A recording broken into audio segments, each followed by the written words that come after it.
तो जो कहानी मैं आपको सुनाना चाह रहा हूँ एक रियल कहानी है, और मेरी सबसे बड़ी चिंता अपने बच्चों को लेकर, आपको लेकर वही रहती है। मैं जब भी कोई कहानी सुनाता हूँ, नाम, जगह, वो सब बदल देता हूँ ताकि किसी की प्राइवेसी पर हमला ना हो। सबकी राइट टू प्राइवेसी है ना। एक बच्चा था जिसको मैं जानता हूँ, बचपन से जानता हूँ, बहुत ही जबरदस्त आर्टिस्टिक बच्चा, म्यूजिक का उस्ताद। उसके घर में लगभग सब लोग म्यूजिक के उस्ताद थे। इंस्ट्रूमेंटल म्यूजिक, वोकल म्यूजिक, हर चीज में अच्छा, पढ़ने में भी ठीक, बढ़िया। और जब हम स्कूल में थे, वो मेरी क्लास में तो नहीं था, थोड़ा सा अलग क्लास में था, पर स्कूल में बहुत पॉपुलर था, being into music. I was in debating, he was into music. और बाद में उसने हमारा स्कूल छोड़ भी दिया कुछ समय के बाद, फिर वो कहीं और चला गया, फिर हमारा मिलना नहीं हुआ। उस समय ना तो व्हाट्सएप था ना यूट्यूब था, तो बाद में मिलने का स्कोप भी नहीं रहता था। जो एक बार चला गया वो चला ही जाता था उस समय। अब तो बच्चे जिंदगी भर दोस्त रहते हैं। फिर जब मैं दिल्ली यूनिवर्सिटी में आ गया, ग्रेजुएशन कर चुका था, उसके बाद अचानक मुझे एक बचपन का दोस्त मिला जिसने मुझे एक इंटरेस्टिंग क्या डिवास्टेटिंग बात बताई। तो बात चल रही थी कि स्कूल के दोस्त कहाँ कहाँ हैं, क्या कर रहे हैं। तो बातों बातों में उसका जिक्र भी आया। तो मैंने बड़ी उम्मीद से पूछा, मैंने कहा वो तो बॉम्बे चला गया होगा, फिल्म इंडस्ट्री में चला गया होगा। तो मेरे दोस्त ने पूछा कि तुम्हें नहीं पता उसके बारे में? मैंने कहा नहीं। उसने कहा यार वो जेल में है, and he was one of the most creative students of our school. मैंने कहा जेल में क्यों है? बोले सच में नहीं पता। मैंने कहा सच में नहीं पता मुझे। पर वो ग्रेजुएशन करने के लिए जब गया, तो पता नहीं क्या हुआ, उसकी थोड़ी संगति खराब हो गई। बैड कंपनी जिसको हम बोलते हैं, जो इस उम्र में अच्छी लगती है, वही वाली। तो कॉलेज लाइफ में थोड़ी बहुत बैड कंपनी सबकी होती ही है, हल्की फुल्की होती है, एक सामान्य बात है।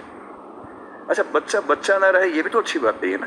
थोड़ा बचपन तो जीना भी चाहिए, थोड़ा शरारतें करने भी चाहिए। पर किसी किसी का दुर्भाग्य होता है कि ज्यादा हो जाता है। उसके साथ ऐसा हुआ। उस सब प्रोसेस में उसको ड्रग्स की आदत लग गई।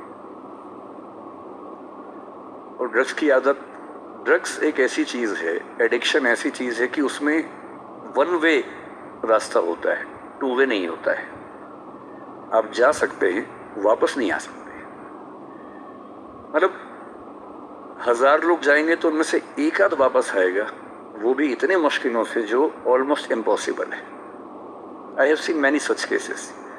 सोशल वेलफेयर डिपार्टमेंट से मेरे कई दोस्त ऑफिसर से, तो मैं उनसे जब पूछता हूँ, बताते हैं मैंने ऐसे लोगों को देखा है 10-10 साल से स्ट्रगल कर रहे हैं एडिक्शन से बाहर आए कि नहीं आ पा रहे, खत्म हो गए हैं। उस बच्चे को ड्रग्स की आदत पड़ गई कॉलेज में जाके, पेरेंट्स को पता ही नहीं था। तो जब पेरेंट्स को भनक लगी तो उसको दबाव बनाया कि तुम घर आ जाओ। अब वो जिस कंपनी में था, दोस्तों वाली कंपनी में, वहां अब ड्रग्स बहुत महंगे होते थे, पैसे घर से बहुत कम आते थे, जितने पैसे एक मिडिल क्लास फैमिली दे सकती है। अब वो घर से ज्यादा पैसे मांगने लगा, पैसे मिलते नहीं थे। उसको अपने ही घर के लोगों पर गुस्सा आने लगा। तो एक बार वो अपने घर आया हुआ था छुट्टियों में, और वहां भी वो कुछ कुछ करता रहता था। उसके पेरेंट्स ने उसको बहुत समझाया कि बेटा ऐसा मत।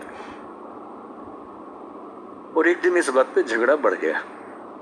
भाई आप पेरेंट्स की चिंता समझेंगे आज से 30 साल बाद, जब आपके बच्चे की एज में होंगे ना, आपकी नानी मर जाएगी उस समय।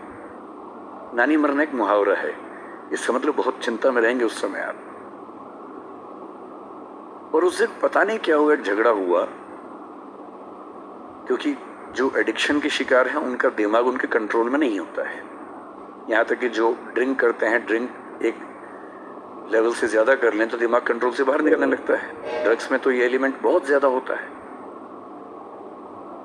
और आधी रात को उसने क्या किया, उसने अपनी फैमिली के 5 लोगों का मर्डर कर दिया। मर्डर। उसने खाने में जहर मिलाया, लगभग सब लोग उससे मर गए। एक मेंबर नहीं मरा क्योंकि उसने खाना खाया नहीं उस दिन, तो उसको उसने अलग से मारा। और ये बात है जब उसकी उम्र लगभग 17-18 साल की थी या 19 के आसपास रहा होगा। उसके बाद वो जेल गया। मुझे उसके बाद से पता ही नहीं कि क्या हुआ,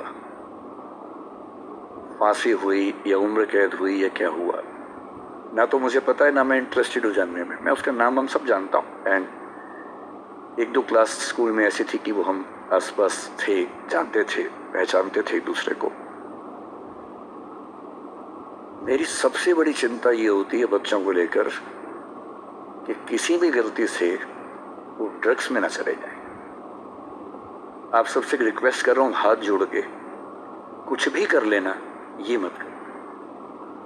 बदमाशी करो, शरारत करो, थोड़ा इश्क विश्क होगा करो, कोई दिक्कत नहीं।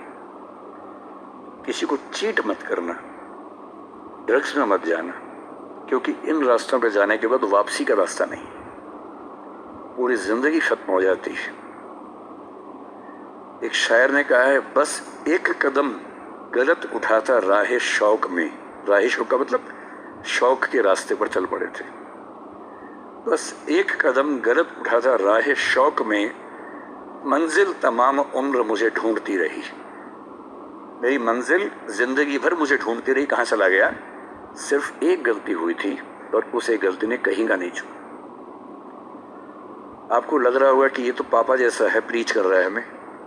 पापा डोंट प्रीच वाला भाव मन में आ रहा होगा अपनों के, पर मेरा काम ही ये है, मैं क्या करूं। मुझे जितनी चिंता अपने बच्चे की उतनी आपकी चिंता है, तो मैं तो बोलूंगा। आप मानेंगे नहीं मानेंगे आपकी मर्जी है, लेकिन ईश्वर ना करे कुछ गलती हुई तो बाद में आप इस बात को याद जरूर करेंगे कि किसी ने समझाया था हाथ जोड़कर, और हम उसके बाद भी नहीं समझे थे। कुछ भी करना, उस रास्ते पर मत जाना।